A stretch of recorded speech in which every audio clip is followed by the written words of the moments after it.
Call police immediately.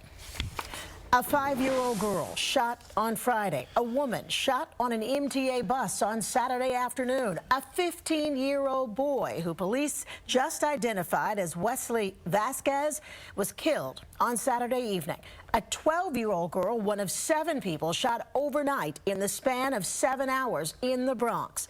This long holiday weekend has been plagued by gun violence, and police say they have never seen so many cases involving kids.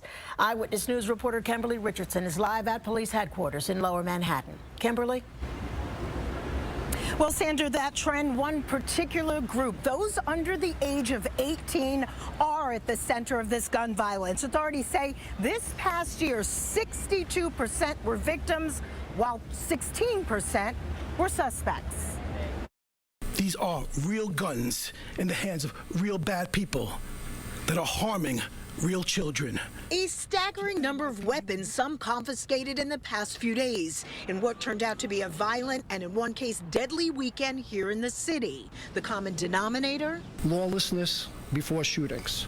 Large groups of individuals on the streets, disorderly groups. The Bronx in particular was a hot spot. 7 of the 9 shootings unfolded there. 3 of the victims were children.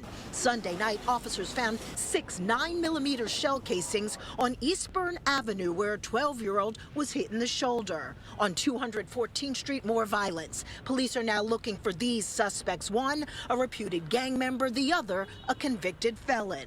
The pair allegedly opened fire at a vigil after hearing what they thought was gunfire. It was a car backfiring. A stray bullet hit a 5-year-old girl sitting nearby in a car.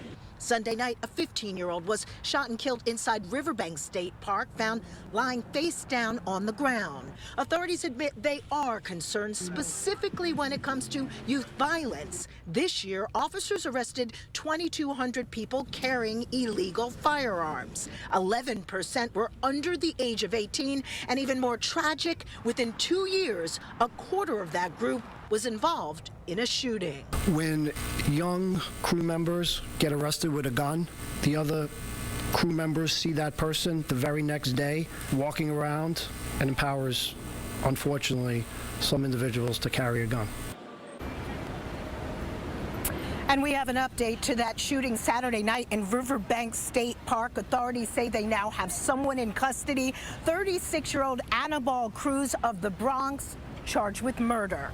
For now, we're live in Lower Manhattan. Kimberly Richardson, Channel 7, Eyewitness News. Kimberly, thank you. And over at abc7ny.com, we have a new tool to track crime in your community. Just scan the QR code that you see there on your screen to see our neighborhood safety tracker. You can scroll through and click on your neighborhood. You can also find this on our website or by typing in abc7ny.com/safety tracker.